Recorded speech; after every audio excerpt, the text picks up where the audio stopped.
ఏదైతే ప్రైవేట్ వ్యక్తులకు దోచిపెట్టారో దాన్ని దుర్వినియోగం అయిపోతే తప్పకుండా దాన్ని అగైన్ రిపీల్ చేసి అంటే వాళ్ళ దగ్గర వెనక్కి ఎలా తీసుకోవాలని చెప్పేసి కూడా సమీక్షించడం జరిగింది.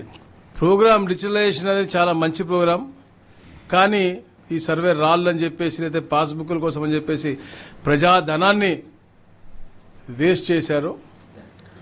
దానిపైన చర్చ జరిగింది. ఏదైతే సరిహద్దు రాళ్ళు అతని పేరు మీద చెక్కించుకున్నాడో దాటిల్ని మళ్ళా గ్రామ అభివృద్ధి కోసం ఉపయోగించే విధంగా ఎట్లా చేస్తే బాగుంటుందో, మొత్తంగా 77 లక్షల రాళ్ళు ఉన్నాయి. ఆ రాళ్ళని తీయాలంటే మళ్ళీ ఒక 15 కోట్లు ఖర్చు అవుతుంది. ఏదో పేరు తీయాలన్నా కూడా అసలు అతని పేరు ఎందుకు పెట్టుకున్నాడో అతనికి తెలియట్లేదు. అలాగే పాస్బుక్లు కూడా రాబోయే రోజుల్లో పట్టాదారు పాస్బుక్లు కూడా రాజముద్రతోనే, ఎందుకంటే అందరూ కూడా గర్వంగా గతంలో చూసేవాళ్ళు, చాలా గర్వంగా పెట్టుకునేవాళ్ళు. ఇతని ఒక ఫోటో పిచ్చితో ఏదో ఉచితంగా ఇచ్చిన విధంగా ఇలా పెట్టిన పరిస్థితి మనం చూసాము. అయితే ఇప్పుడు నూతనమైనటువంటి పాస్బుక్లు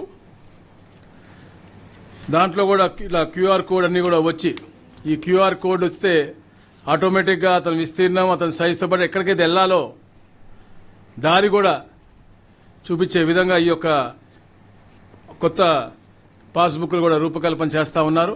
దానికి కూడా దాదాపుగా 20 కోట్ల రూపాయలు వ్యయం అయ్యేటట్టుంది.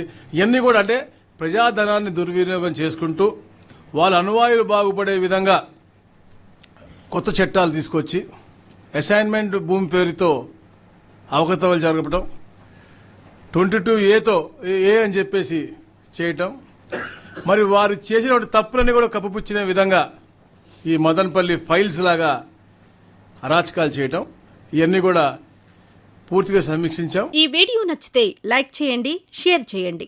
మరింత సమాచారం కొరకు మా ఛానల్ను సబ్స్క్రైబ్ చేయండి.